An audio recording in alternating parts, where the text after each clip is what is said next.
Halo Pak Yosef, selamat pagi, siang, sore, malam. Izin perkenalkan nama saya Brite Mitro Ismol Junior dengan NIM 010432300065. Saat ini saya akan melakukan presentasi untuk UTS kelas regionalisme. Dimulai dari apa itu regionalisme? Menurut beberapa kajian dan pendekatan, regionalisme merupakan sebuah proses yang dipimpin oleh suatu negara untuk membangun dan mempertahankan institusi dan organisasi regional formal di antara setidaknya tiga negara. Ada tiga pendekatan utama dalam studi regionalisme. Itu yang pertama, intergovernmentalism approach, dua, liberal intergovernmentalism, dan yang ketiga, neo-functionalism and multi-level governance. Kita mulai bedah satu-satu. Dari yang pertama, intergovernmentalism approach, di mana negara dan pemerintahnya merupakan agen utama yang menggerakkan integrasi dan pembuatan kebijakan untuk melindungi kepentingan geopolitik dan kepentingan ekonomi konstituen mereka.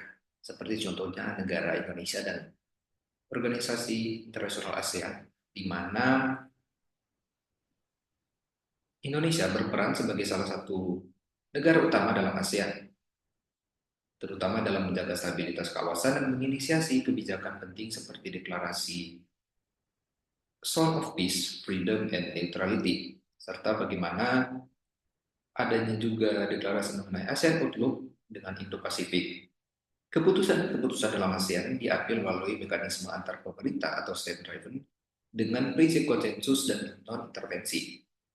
Sebagai negara dengan ekonomi terbesar di Asia Tenggara, Indonesia sering berperan dalam membentuk kebijakan regional sesuai dengan kepentingan nasional. Kedua, kita masuk liberal intergovernmentalism, di mana mengutamakan aktor-aktor domestik atau dalam negeri yang mendesak integrasi lebih lanjut untuk memajukan kepentingan ekonomi atau politik mereka. Pemerintah bertindak sebagai penjaga gerbang utama bagi kepentingan domestik untuk memasuki arena global regional. Contohnya, kita bisa melihat bersama Indonesia dan ASEAN, ada ASEAN Economic Community, masyarakat ekonomi ASEAN, dan juga aktor domestik atau dalam negeri yaitu Kadin atau Kamar Dagang dan Industri Indonesia serta GAPKI atau Gabungan Pengusaha Kelapa Sawit Indonesia, di mana organisasi ini memainkan peran dalam mendorong pemerintah agar menyepakati kebijakan yang menguntungkan ekspor dan investasi. Perusahaan-perusahaan Indonesia yang bergerak di sektor manufaktur dan kelapa sawit misalnya melobi pemerintah untuk memastikan regulasi dan kebijakan tidak merugikan daya saing mereka di pasar regional. Serta dalam negosiasi tersebut, terkait standar perdagangan dan kebijakan tarif antar negara ASEAN, pemerintah Indonesia bertindak sebagai penjaga gerbang untuk memastikan bahwa kebijakan integrasi yang diadopsi tetap mengakomodasi kepentingan ekonomi domestik. Selanjutnya, yang ketiga ada neo-functionalism and multi-level governance, di mana mempertimbangkan aliansi yang dibangun oleh kelompok kepentingan domestik dengan aktor supranasional yang menghindari pemerintah mereka sebagai pendorong utama pembangunan institusi regional. Seperti contohnya, misalnya Indonesia dan ASEAN, ada ASEAN Agreement on E-Commerce, di mana Indonesia memiliki banyak startup unicorn di sektor digital seperti Tokopedia, Gojek, dan Bukalapak.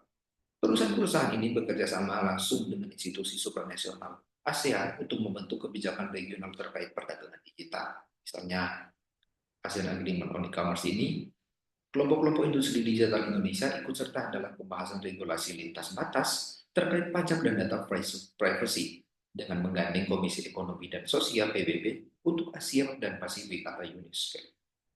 Dalam kasus ini, kelompok kepentingan domestik tidak hanya berinteraksi dengan pemerintah Indonesia, tetapi juga langsung dengan lembaga-lembaga ASEAN dan internasional untuk membentuk regulasi di tingkat regional dan internasional.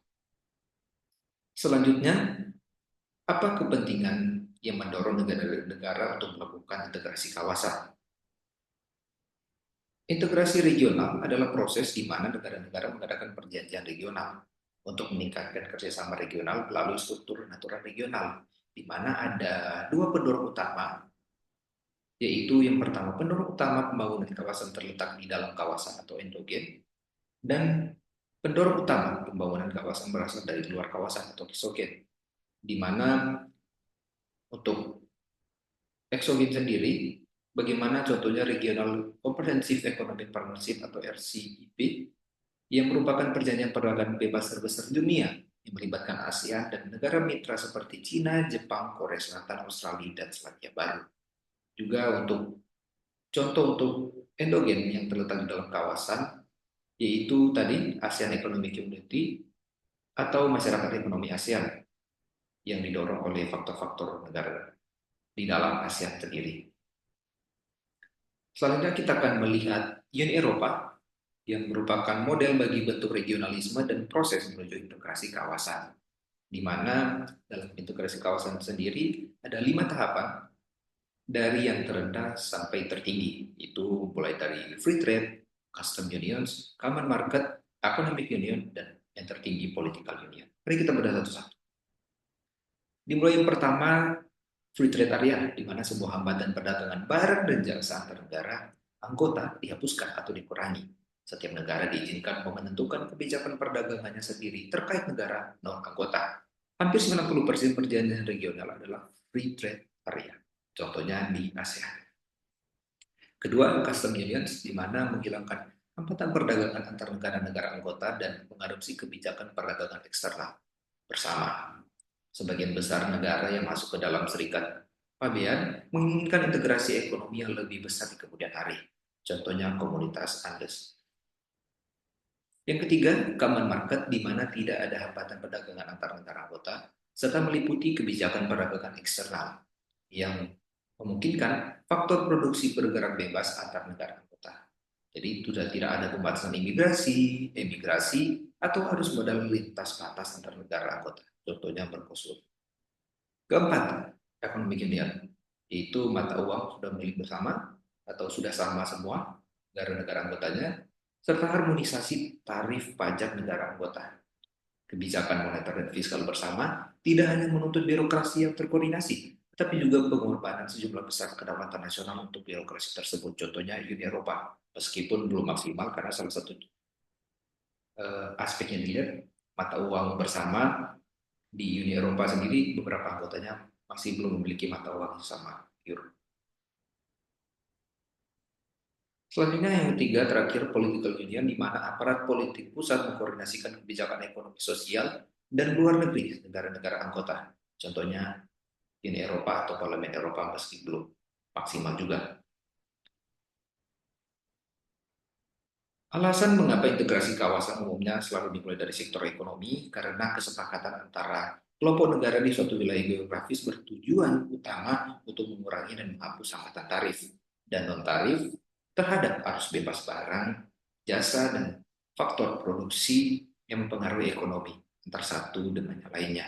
Di mana ada 3 manfaat utama, yaitu yang pertama, trade creation, kedua, employment opportunities, dan yang terakhir ketiga, consensus and cooperation.